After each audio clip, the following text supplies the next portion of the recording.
The day my adopted daughter screamed that I wasn't her real mother, that was the day I decided to show her what family truly means. My name is Monica Harris. I'm 64 years old, and I live in Dallas, Texas. Today, I want to share the story that changed my life forever. This is a story about love, betrayal, and how sometimes we must let those we love discover the value of what they once had. I learned that true love isn't measured by blood, but by devotion, sacrifice, and showing up every single day. I was in the kitchen, preparing cheesy baked chicken with mashed potatoes, my 17-year-old daughter Emily's favorite meal. I had cooked it for 12 years, ever since I brought her home at 5 years old.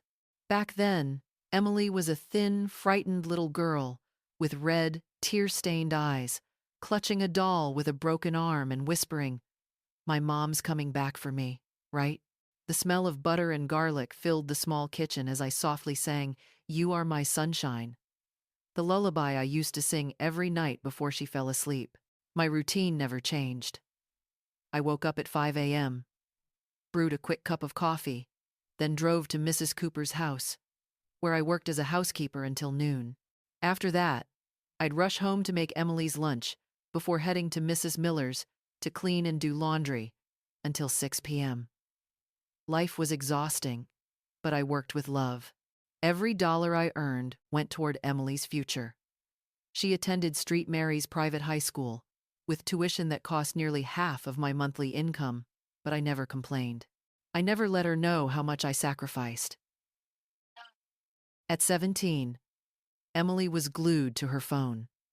She loved posting photos, making TikToks, dreaming of being famous. I tried to give her everything: a new phone, high-speed internet, and designer clothes, just so she wouldn't feel less than her classmates. I worked 2 jobs to give her comfort, and even saved a little each month for her college fund. When I called her down for lunch, Emily stomped down the stairs, her face cold and distant, a look I'd grown used to. For weeks, she'd been short and detached.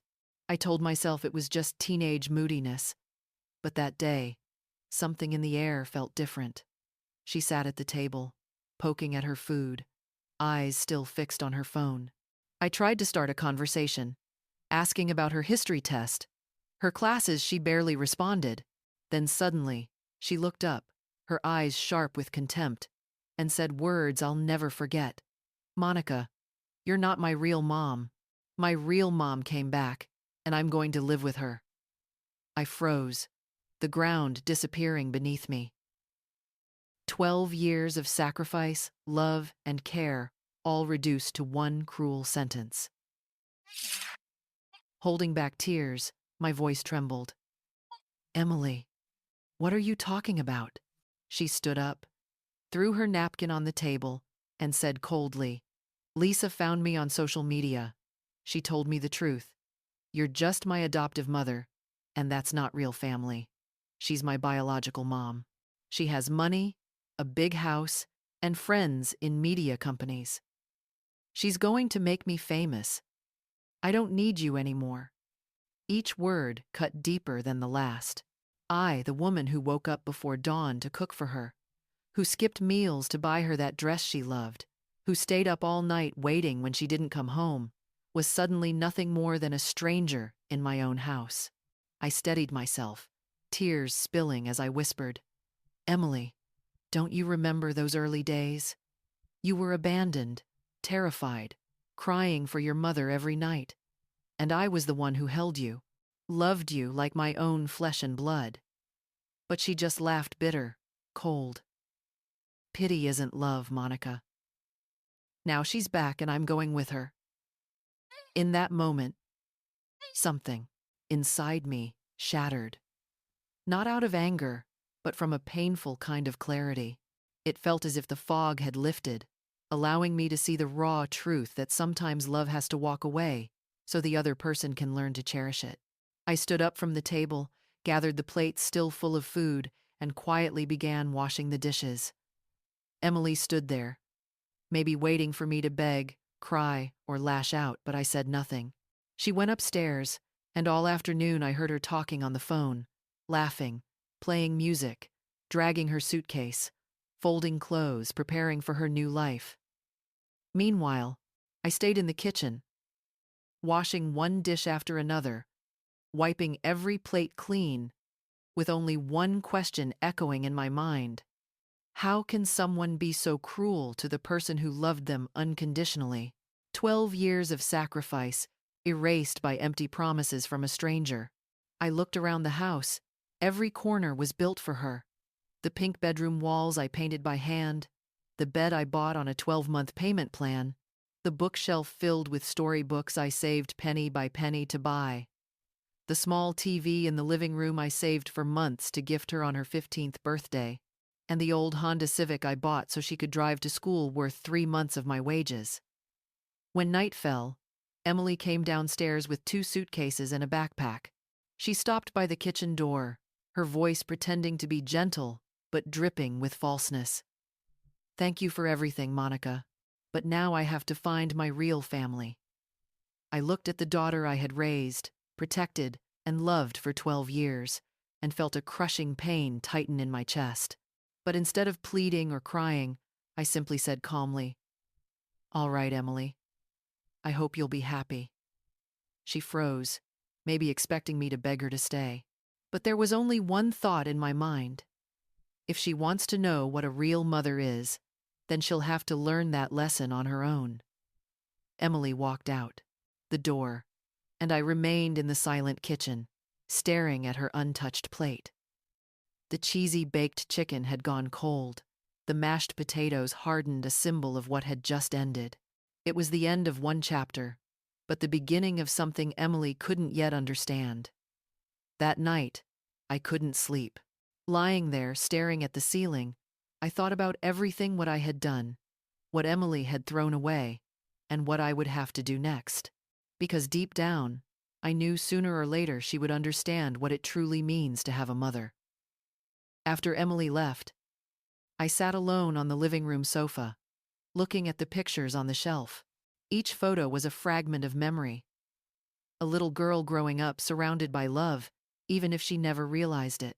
There were pictures from her first day of school, her elementary graduation, and birthdays I had prepared by myself, even while working 2 jobs. I remembered the first time I met Emily, a frightened, abandoned child. The social worker told me her biological mother, Lisa, had left her at a daycare, promising to return in a few hours, but she never came back. The little girl waited for days, refusing to eat, crying herself to exhaustion. When they asked me to take her in temporarily, I thought it would only be for a short while. I never imagined I'd become her mother forever. Those first months were hard. Emily couldn't sleep, had nightmares, and often screamed for her mom. I sat beside her bed, holding her tiny hand, singing lullabies until she finally drifted off. Over time, Emily got used to me. At first, she called me Miss Monica, then Aunt Monica, and finally, Mom. The first time I heard her call me Mom, I cried, from pure happiness. My life changed completely from being an independent, lonely woman. I suddenly found myself arranging everything around a child. I changed my work hours, learned to cook her favorite meals, decorated her room just the way she liked it. Every smile she gave me was a reward. Every "I love you, Mom" was the meaning of my life. When Emily grew older and started asking about her origins, I never lied. I explained that she was born to another woman, but I was the one who chose her to love her, to raise her. She once smiled and said, "You're my real mom. Blood doesn't matter." I did everything to make her feel loved and safe. Every Sunday, I took her to the park, to the movies, or for ice cream at our favorite little shop nearby. At night, I told her bedtime stories, always making her the brave princess in her own tale. We were a small family, but a happy one. As she grew, I still tried to give her the best I could: a private school education, weekend jobs, anything to make her life comfortable, even though she never knew how much I had to sacrifice. Emily used to be such a sweet, smart, affectionate girl. She helped me clean the house, told me everything about school, her friends, her teachers, even the smallest details of her day. When she got sick, I sat by her bed until she was well again.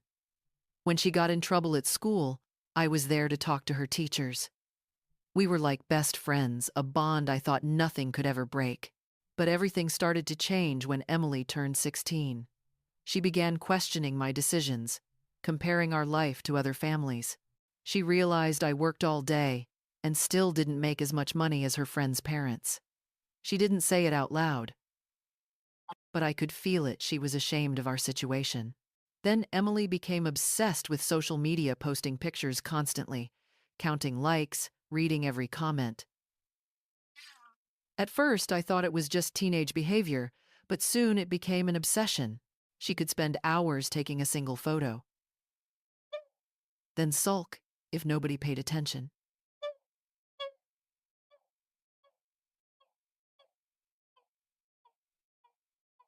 It was as if she was chasing approval I couldn't give her. Then she started asking for more designer clothes, the newest phone, expensive makeup. I tried my best to meet her wishes, but sometimes I had to say no. When I did, Emily would get angry, saying I didn't understand her, that I was ruining her social life.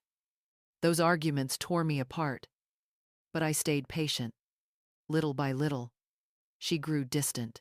She stopped telling me about school, about friends, about crushes. Whenever I tried to start a conversation, she gave short answers or pretended I wasn't even there. I began to feel like an unwanted guest in her life, as if she only tolerated my presence and preferred when I wasn't around. Then one day, Emily came home with an expensive necklace, one I knew she couldn't afford. When I asked, she said it was a gift from a friend. But I saw it in her eyes she was lying. There was something new in her, a strange excitement, like she had entered a world where I no longer belonged. She started going out more, coming home late, lying about where she'd been.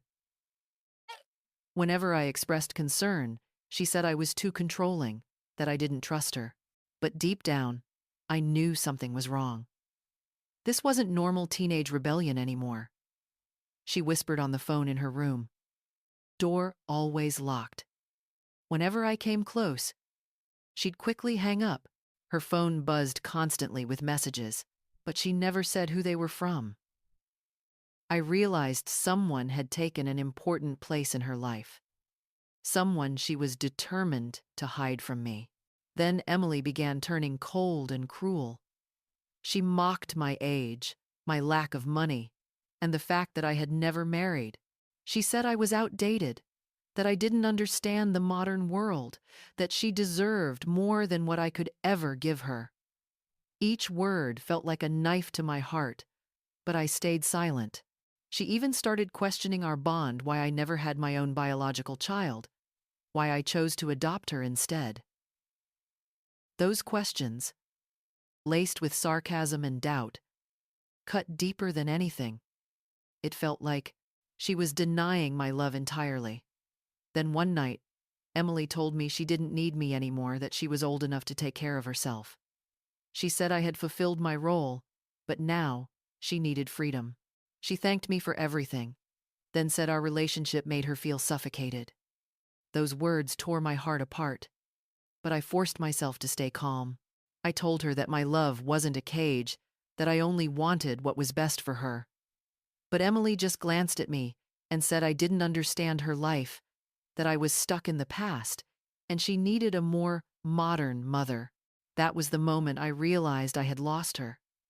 Someone had made her believe that I was the problem. In the days that followed, Emily barely spoke to me. She ate in silence, gave short answers, avoided my eyes. I tried to keep things normal, but it was clear she was counting down the days until she could leave. Her eyes had turned so cold, they sent chills through me. She was still there, but I knew, deep down, she had already gone. I kept caring for her, cooking, doing laundry, cleaning the house, but doing all of that without a single smile, a thank you, or a hint of affection was a kind of pain that words can't describe. It felt like I was caring for a stranger, someone staying only out of convenience. I began to notice Emily was preparing for something. She sorted papers, picked out clothes, made secret phone calls. There was a strange impatience in her, as if she were counting down to an important day one I couldn't understand. When I asked, she only said, "It's nothing, Mom. You're imagining things." One afternoon, she asked me to give her some personal documents. She said it was for a school project, but I knew that was a lie. She examined every paper carefully, as if searching for something specific. Then she started asking questions she had never cared about before, about the adoption, about her biological family.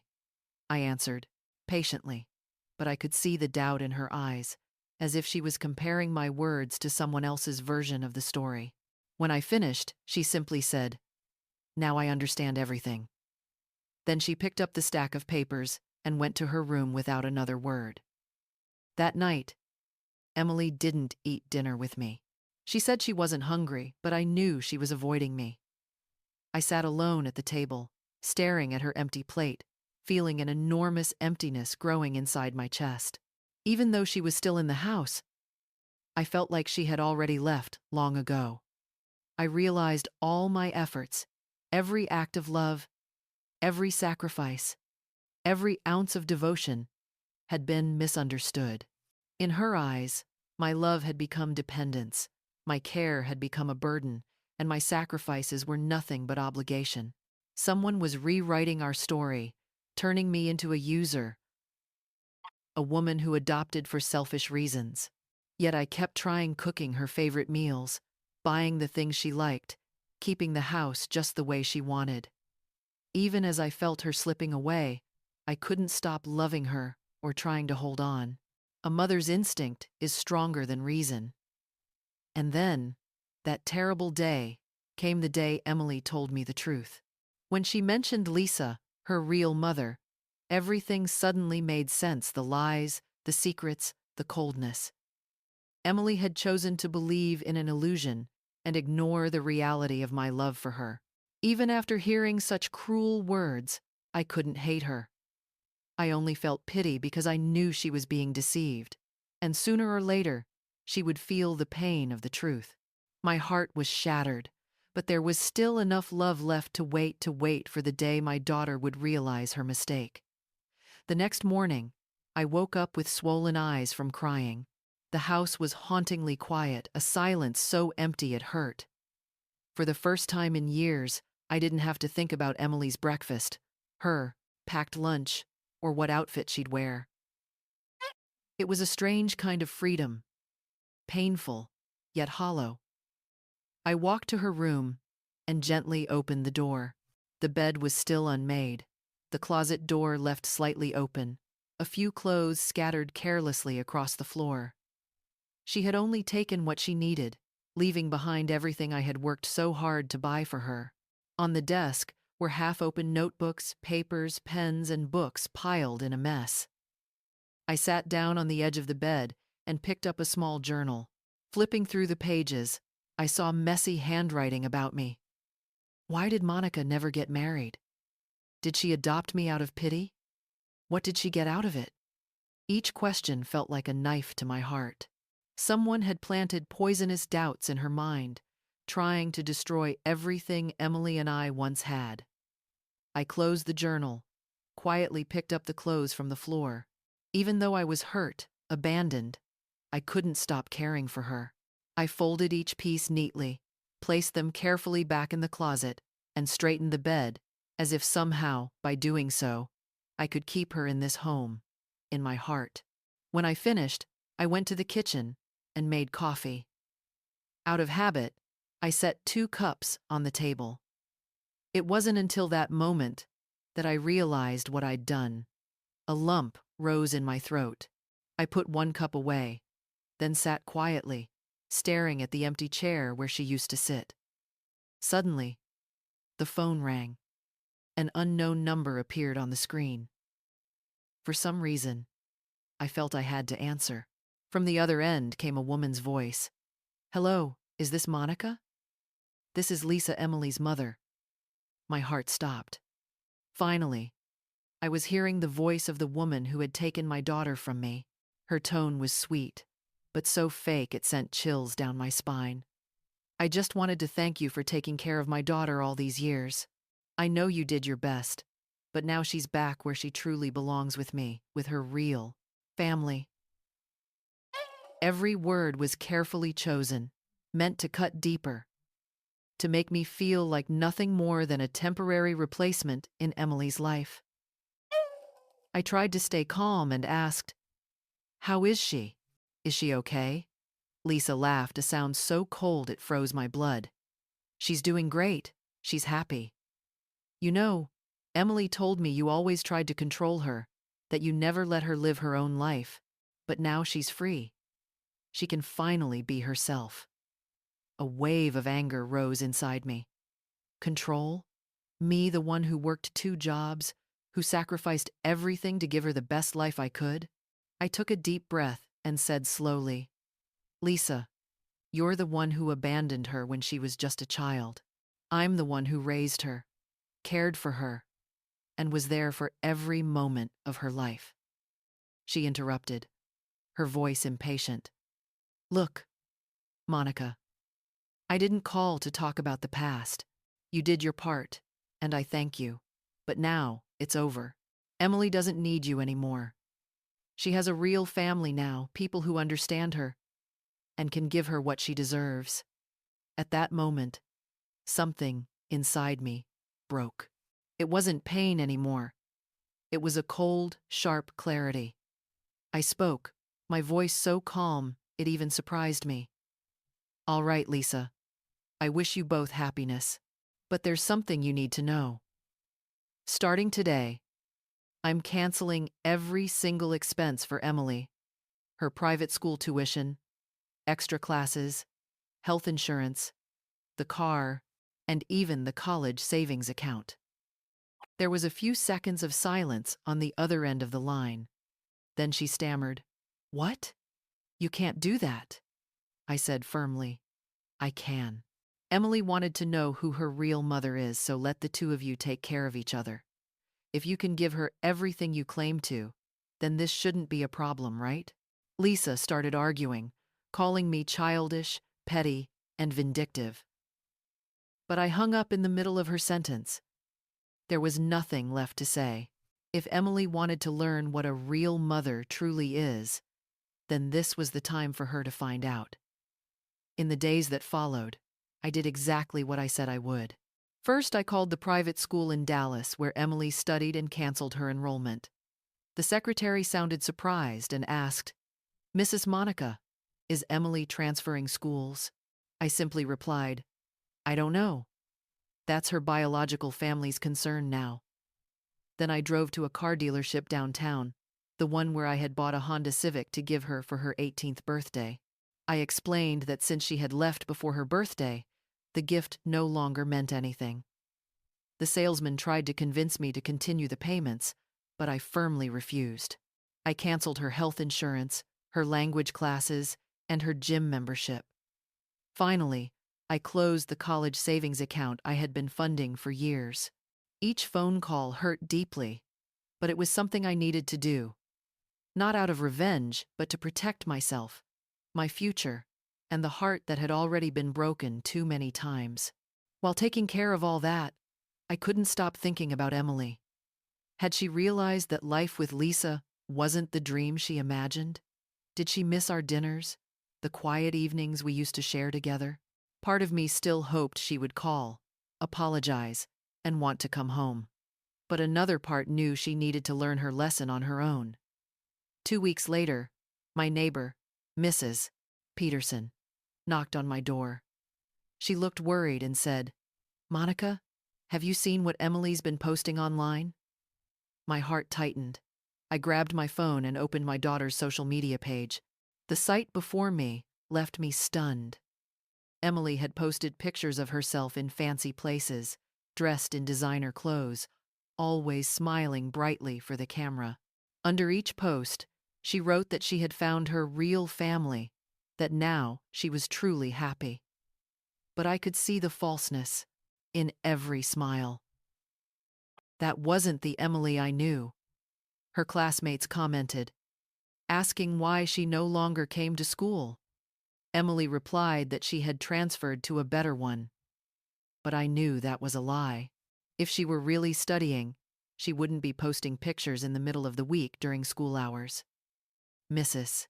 Peterson pointed to one photo and said, "Look at this one, Monica. Don't you see something off about her?" In the picture, Emily stood in the middle of a fancy party, a champagne glass in her hand, her face flushed, her eyes glossy yet empty. Even with all the makeup, she looked tired, older than her age. I started checking her profile every day.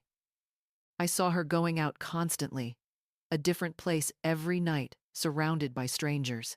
The photos looked more forced each time, as if she was trying to convince herself she was happy. That girl, the natural light in her eyes, was gone. Emily wasn't Emily anymore. Then one morning, 3 weeks after she left, my phone rang. It was Emily. My heart nearly stopped. My hands trembled as I picked up the phone. "Hello." Her voice sounded completely different, soft, weak, exhausted. "Monica, it's me, Emily." I stayed silent, waiting for her to continue. She took a deep breath, then spoke slowly. I I just wanted to know how you've been," I answered briefly. "I'm fine, Emily. What about you? How's your new life?" There was a long silence. Then I heard her voice break. "Monica, I need to talk to you. Can I come home?" A wave of mixed emotions washed over me. Pain and relief all at once. Part of my heart wanted to hold her, to forgive everything. But another part knew she still hadn't truly learned her lesson.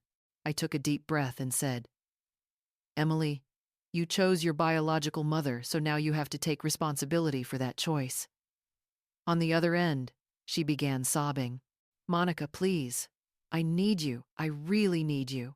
But even though my heart ached, I replied, "You're the one who said you didn't need me anymore, that I wasn't your real mother. So now, talk to your real one." I hung up. Then I sank down onto the kitchen floor and burst into tears, crying harder than I ever had before. But this time, the tears weren't from despair. They were from release. Finally, Emily was beginning to learn the lesson life had been trying to teach her. After that call, I knew I had done the right thing, even if it wasn't easy. Many nights, I lay awake wondering if I had been too harsh, if I should have given her another chance. But every time I started to weaken, I remembered her cruel words, the way she had thrown my love away like it meant nothing. 2 weeks later, Mrs. Peterson came knocking again, her face full of worry. "Monica, I saw Emily downtown. She was standing in front of a bank, asking for a loan." My heart clenched. She told me Emily looked pale and worn out, her hair tangled, her clothes wrinkled, nothing like the glamorous image she posted online. That same afternoon, I got a call from an unfamiliar number. The woman on the line introduced herself. "This is Attorney Carmen, representing Mrs. Lisa." I froze. "Attorney? For what case?" Her voice was cold. "Lisa is filing a lawsuit against you for abandoning a minor, claiming you cut off all financial support for Emily without notifying her biological family." I went numb. Abandoning a minor? Me, the woman who had raised that girl for 12 years, who had sacrificed everything for her. Attorney Carmen went on with a string of legal terms I barely understood. But the main point was clear. Lisa was suing me for stopping financial support for Emily. I tried to stay calm and asked, "Ma'am, let me be clear. Emily is 17, not a child anymore. She chose to leave. I didn't throw her out. So how could I possibly be accused of abandoning her?" She answered, evasively. "This is a complicated case. Since you were her legal guardian for many years, cutting off support abruptly could be considered a breach of duty." I hung up the phone, my hands shaking. Had I really done something wrong? Had I gone too far? I thought about it for hours before deciding to find my own lawyer. I couldn't face this alone. The next day, I met with attorney Helena, the one Mrs. Peterson had recommended. She welcomed me with kindness and calm, listening as I told her everything from beginning to end. When I finished, she simply nodded and said, "Monica, you didn't do anything wrong. A 17-year-old who chooses to leave home cannot force her adoptive mother to keep supporting her, especially when she's now living with her biological mother." Helena explained that I was completely right from a legal the standpoint. Emily had left voluntarily, and her birth mother had reclaimed custody. I no longer had any financial or legal obligation toward her. She went on to say that Lisa was only using the lawsuit to intimidate me, trying to pressure me into paying for Emily again. "Don't be afraid, Monica," Helena said. "You're doing the right thing. If necessary, I'll represent you for free because this case is absurd and unjust." I left her office feeling stronger than I had in years. Not only did my conscience tell me I was right, now the law stood on my side too. Lisa could threaten, could scream. But if she wanted to call herself a real mother, then she would have to take on the real responsibilities of one. In the following days, strange calls started coming in. First, a man named Peter, claiming to be Lisa's boyfriend, called. His tone was full of hostility. "You're cruel," he said. "You're making Emily suffer just because you're jealous. You're a bitter woman who can't let go." I listened to the end, then calmly replied, "If you two can give Emily everything she deserves, then why are you calling me? Why not handle it yourselves instead of dragging me into it?" He mumbled a few words, then hung up. I understood they were desperate, trying to pressure me into paying for Emily again. A few days later, Lisa called back. This time, her arrogance was gone. She was sobbing uncontrollably. "Monica, Emily's in trouble. She needs to go back to school. She can't just drop out. Please, keep paying her tuition." Her voice trembled, but I could clearly hear the calculation beneath the tears. And for the first time, instead of pain, I felt an icy calm inside. Lisa promised that afterward, she would take care of everything herself, but I no longer believed a single word she said. I replied coldly, "Lisa, a month ago, you called me saying you could give Emily everything she deserved. And now you're begging me to pay her tuition? Either you can take care of her, or you can't. There's no such thing as halfway." She tried to argue, but I hung up halfway through. 3 weeks later, everything became clearer than ever. Mrs. Peterson, my neighbor, came over again, her face full of worry. She told me Emily had shown up at her house asking for help. The girl was completely desperate. Emily said Lisa and Peter had vanished, leaving her alone, no money, no home, no school, nothing. Out of pity, Mrs. Peterson had given her a little money to buy food. Hearing that, I felt both pain and relief. Sad because she was suffering, but relieved because she had finally seen the truth. Lisa had never been a real mother, just a manipulator who used Emily as a pawn to extort and control me. Mrs. Peterson said Emily had asked about me, whether I ever mentioned her, whether I missed her. She told her. Monica is heartbroken, but she's standing by her decision. When she heard that, Emily burst into tears, saying she had made the biggest mistake of her life. A few weeks later, I received a letter. The moment I saw the handwriting on the envelope, I knew it was from Emily. My hands trembled as I opened it. The letter was long and soaked in tears, the handwriting shaky, the ink smudged. The first line read, "Monica, I don't even know how to begin apologizing to you." In the letter, Emily told me everything.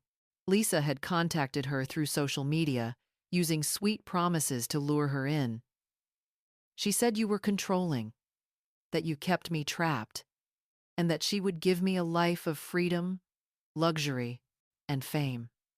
Emily wrote that in the first few days with Lisa, she truly believed she had made the right choice. They stayed in fancy hotels, ate at expensive restaurants, bought designer clothes, and took glamorous photos. Lisa told her she had a rich boyfriend, that they would travel everywhere, and that Emily would become famous online. But then, the mask fell off. Peter wasn't rich at all. He was a scammer who lived off gullible women. Lisa didn't have any money either. She was just spending what she'd taken from previous victims. The hotel bills were paid with a maxed-out credit card.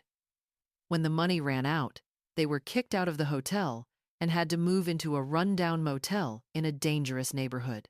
Emily soon discovered that Lisa was addicted to drugs, Peter had a criminal record, and both of them survived by running small cons. She wrote that she had wanted to call me many times, but didn't have the courage. She knew she had hurt me deeply, had thrown away everything I'd built for her. Now she finally understood the value of silent sacrifice, of a mother who woke up at 5 a.m., worked 2 jobs, just to give her child a good education. At the end of the letter, she pleaded, "Mom, please give me another chance. I'm ready to start over. I want to prove that I've learned my lesson. I know I don't deserve forgiveness, but please, talk to me. You're my only real mother." I was too foolish to see that sooner. When I reached the final line, I broke down crying. Not out of sadness, but out of relief. My daughter, even if she hadn't come back physically, had returned with her heart. She finally understood. The lesson life had to teach her had been learned, even if it came through tears. But I knew I couldn't forgive her right away. Emily had to prove she had truly changed. A heartfelt letter wasn't enough. She had to show, through her actions, that she understood the meaning of love and sacrifice. I spent many days thinking. My heart longed to run to her, to hold her tight, and say everything was over. But my mind told me that if I did that, she would never grow up. So I decided Emily would have to prove her change through her own effort. Only when she learned to respect my sacrifices and my love could we rebuild our bond on a truly solid foundation. A week later, I called her.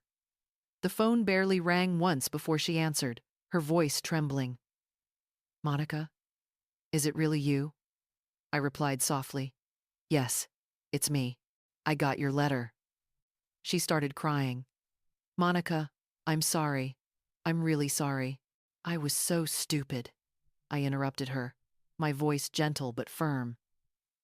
"I know you're sorry, but regret alone isn't enough. You have to prove you've learned something from your mistakes." She asked what I wanted her to do. I told her clearly. "First, you need to find a job. It doesn't matter what kind, but you need to understand the value of money and realize that everything in life must be earned through your own effort. Second, I told Emily she had to continue her education, but not at a private school like before, at a public one.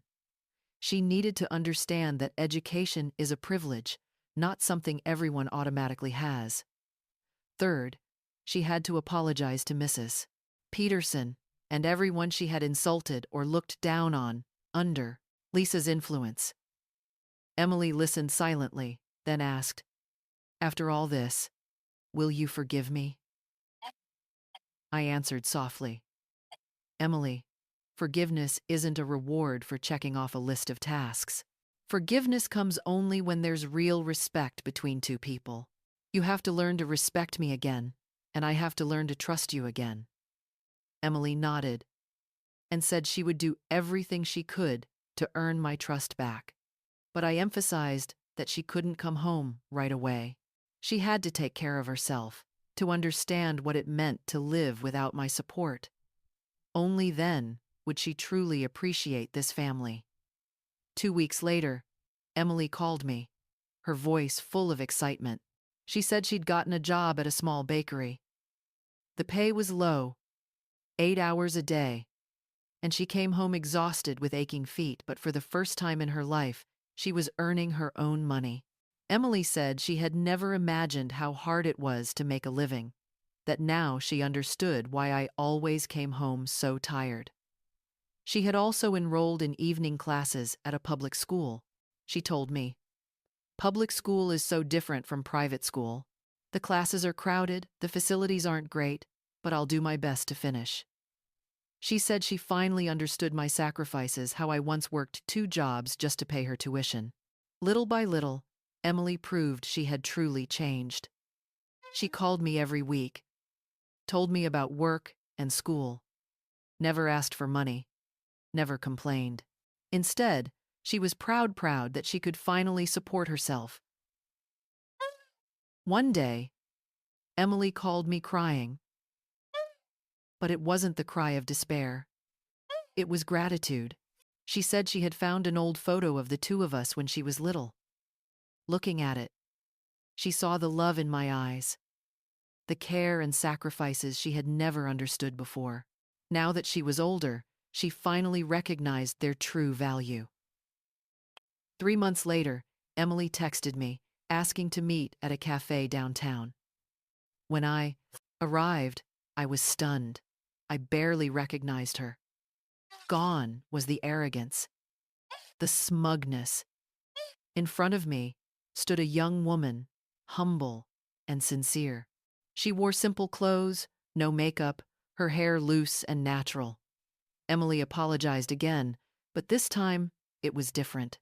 It wasn't a panicked apology. It was mature, heartfelt, and genuine. She said, "Now I understand what a real mother is. You're not the one who gave birth to me. You're the one who raised me, taught me, and stayed by my side through everything." Emily told me she had gone to see Lisa to confront her. She wanted to know why Lisa had abandoned her as a child and why she had only come back now. Lisa said she'd faced financial problems and couldn't afford to raise her, but Emily quickly realized it was a lie. The truth was that Lisa had left out of irresponsibility, and even worse, she had done the same thing to 2 other children. All 3 had been abandoned without a hint of remorse.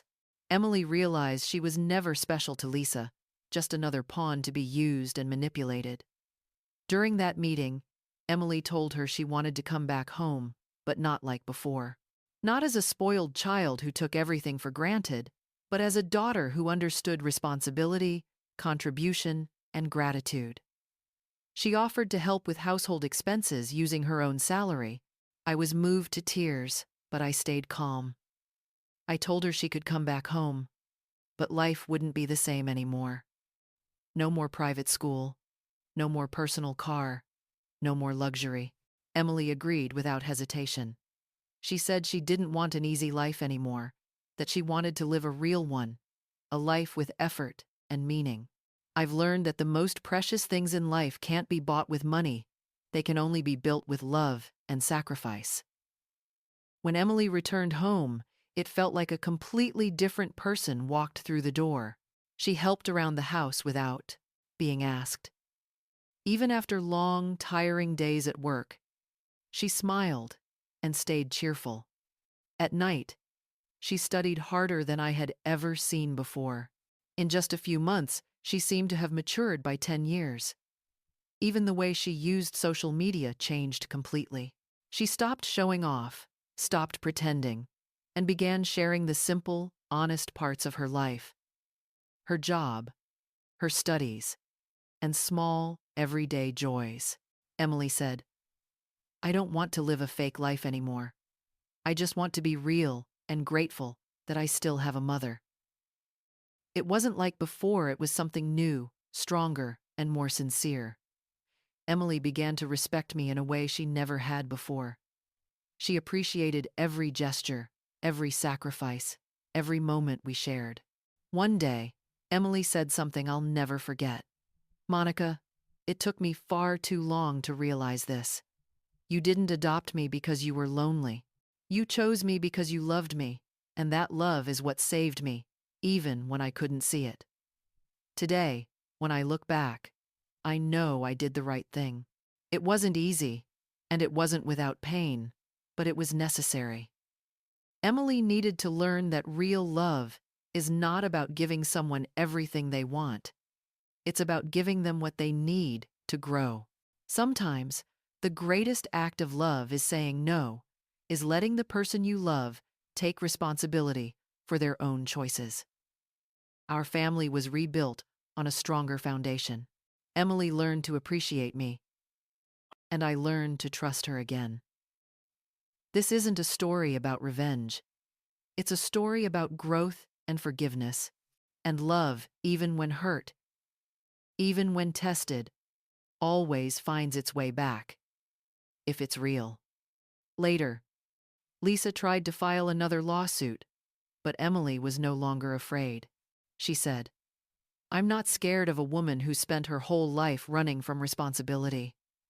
I've learned that family isn't the one who promises you paradise. It's the one who helps you build the ladder to reach it." Now, when I see Emily working, studying, and chasing her dreams, I feel deeply proud, not just because she chose me as her mother again, but because she became the strong, independent, and kind woman I always knew she could be. Sometimes, people have to lose everything to realize what truly matters. And the most important thing is the love that's built day by day, with every small brick, every act, every sacrifice. This story, though names and places have been changed, is based on real emotions: the pain, the loss, and the long journey to rediscover love between a mother and her child. Monica and Emily are not just characters in a story, they represent countless families out there where misunderstanding, pride, and hurt can drive people apart, but love remains the sacred thread that never truly breaks. If it were you after being misunderstood and deeply hurt like Monica, would you choose silence and wait for your child to realize, or speak out to protect your bond? There is no absolute right answer. Only the heart knows when it's time to forgive. May God bless all mothers and children who are finding their way back to each other. Please check out the 2 most loved videos on the end screen, where stories of love, faith, and forgiveness continue to be told.